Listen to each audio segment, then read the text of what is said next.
Hello everybody, this is Fishthatwontquit again. Today I want to show you my plunking setup that I use for spring Chinook. A very simple method, but also can be very effective. So let's get started.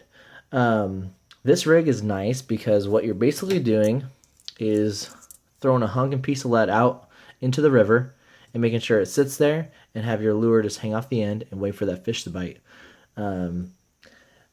Most commonly used out here in Oregon and Washington are these spinning glows. This is the lure that we'll put on the end of the rig, but I wanted to show you a start to finish method of how to set this up. First, we're going to start with our main line. So this is basically going to be the line coming off of your rod. I'm using a 40-pound monofilament, and the first thing you're going to set it up to is a spreader. So what a spreader is going to do for you is make sure that all your gear is hopefully going to not be tangled up in itself, and also what this spreader accomplishes for you is that this little piece here will spin. So basically if you throw your gear out and your lure is hopefully not tangled, but if it is, basically the idea is that the current will be able to push this into the right direction, causing your lure then to be right behind it there, causing it to be in the strike zone. One thing importantly to notice about these spreaders is the way that this wire is wrapped around the middle. What you'll want to do is tie your main line to this part of the spreader, where this is going to be facing upward. You don't want it to be this way. So what we'll start with is the knot on this top eyelet of the spreader. Now you can use any knot you really like. I have knot videos on my channel, so if you're wondering, I'm using an improved cinch knot just to tie the spreader on. So I'll do that real quick. Of course, I'll put some links up in the description so that you can learn how to tie these if you're unfamiliar. Alrighty. I'm going to cut this tag end off so it's nice and clean. Alright. So you got your first knot set up to your spreader. And the next thing I like to do is get my rig all set up. So that's the spinning glow. So the basic setup for this is going to be a spinning glow. You got 2 beads and a hook. This is a size 4/0 that I'm using, Gamakatsu octopus hook. And we're going to use an egg knot loop. I think it's the most effective and strong knot for this setup. What I'm using here is some 30-pound for my leader test. Luckily, spring Chinook aren't too line shy, so you can even get away with going up higher than this, but I think 30 is a good medium. I hope I catch a 30-pounder. And again, what you're going to do is do an egg loop knot. I have a video on this as well, so I'm going to tie this real quickly. I'll do a quick demonstration of it. Basically, line through the eye that way, wrap about 4 or 5 times, hold it, put the other end into the eye of the hook this way, and then wrap everything again about 4 or 5 times. And then you're going to want to pull this tag end through the eye of the hook and get it all tightened and cinched down. Alright, I'm going to cut this little tag end off, clean it up a little bit. Alrighty, so got your hook tied on. Now you're going to want to put your beads on. What the beads are going to do is act as a bearing for your spinning glow. This way it'll spin a little bit better in the water. I like to put 2. You can put 1. You can put several more. Completely your preference. I like the look of 2 personally. So let's thread those on. And then next what you want to do is go ahead and put your spinning glow on. So you're going to put it in this direction. You want the hook to be coming off of this back end here. So we'll toss that in, lower it down, and that is your basic spinning glow setup. We got the 4/0 octopus hook, egg loop knot, 2 6mm beads here, and you know I'll be honest, I can't think of the size of the spinning glow. I think it's a 4 or a 6.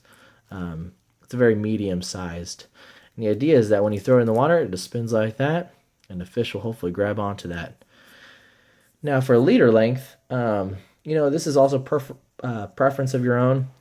I used to go a little longer, 3 to 4 feet. I have now shortened it up, and this actually is exactly the length I would use about 1.5 feet.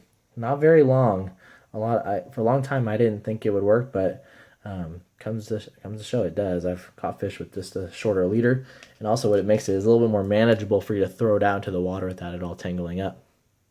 All you want to do is tie your leader to the end of the spreader, and I'm going to use that cinch knot one more time. Nothing fancy here. This 30-pound is pretty strong, so you shouldn't be worried about your knot strength, but make sure, of course, you're tying a good knot. All right, got that cinched down. Clean this up a little bit. And I'll clean it up. Boom. All right. So what we're at right now is we got our main line going to the top of the spreader. We got our leader with our lure on the end to the end of this spreader. Now the weight section will just go on the very bottom. Now, depending on your river condition, how fast it is, how fast the current is, you're gonna have to adjust your weight. You know, where I'm fishing, the Columbia and the Willamette, 8 ounces, 10 ounces, maybe 12. I never really have to go up there. I'm going off of a sandy bottom, so 8 to 10 typically will do the job for me. And what you're gonna want to do is tie line to the bottom of the spreader. And since I'm on a sandy bottom, I'm not too worried about snagging, so I use a little heavier line. This is the 30-pound that I use just for the leader. Now, if you're going to be on a rockier bottom, I would suggest putting your line pound test a little lower. This way you're not breaking off all your gear, but just your lead if that's the case. But yeah, basically this knot, I have about 1 foot of line here. And on one end, you're going to want to bend it over, grab all of it, and just do a basic overhand knot. So with both lines, grab that, tying it down, and you have a little loop on the end there, a little knot there, and then the rest of the line. So I'm a big stickler on cleaning everything up. I want to get that going. Now basically what you're doing is using this loop to tie onto your weight. So basically get that little loop, put it right through the eye of this weight, then get the little tag end of your line and right through that loop, and then just tighten it down. I got your weight line right there. And this knot also acts as a breaking point, so if you do get snagged, hopefully that knot will break before your leaders will. Now, what you do is tie this weight to the bottom of your spreader. And again, just a simple proof cinch knot. Do that real quick.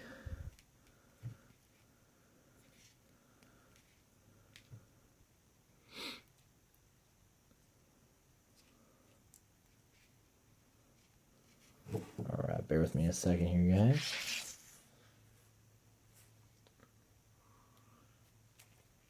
Just using my teeth to cinch it all down here. It's my third hand. And just cutting off that tag in there. That's the noise you just heard. Alrighty, guys. So I have a very basic, completed plunking rig. So basically, one more overview of what we got here. So, starting on the right, we have our main line, a 40-pound test monofilament, coming to a 3-way spreader, making sure that you're tying the main line to the top of the spreader where the this middle part is on the very top, not flips upside down. Next, we went ahead and made our leader with our spinning glow, 2 beads, 6mm beads with a 4/0 octopus hook to an egg loop knot. This is a 30-pound test.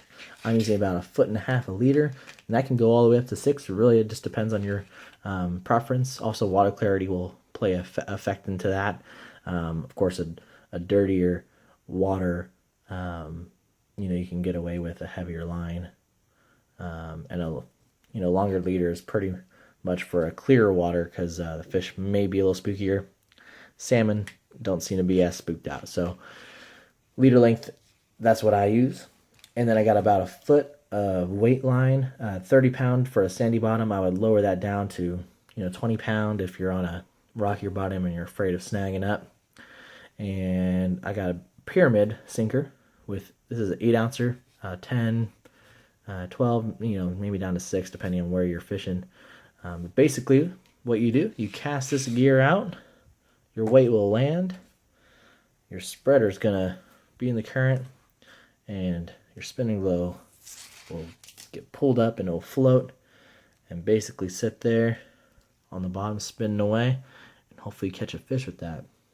And by the way, I prefer the egg loop knot on all these kind of rigs just because you can add things that you like a little easier, whether it be eggs or sand shrimp, yarn, anything of your choosing. You toss it right in that loop, cinch it on down. The main thing to remember is if you're putting on baits and whatnot, make sure that everything still floats. You don't want this to be too low, but then again, these are pretty buoyant lures. But yeah, this is my basic setup. And one thing also to point out is that you can add on an additional setup, so you have not just one rig out there. Basically, you'll have kind of a line going to another spreader here, so you can have 2 in a row going out there. Double up your chances a little bit. Hopefully that was a little tip for you guys to catch some springers this year. The season's starting, so get out there, throw out a spin and glow, and sit back, relax, and have some nice dinner, hopefully.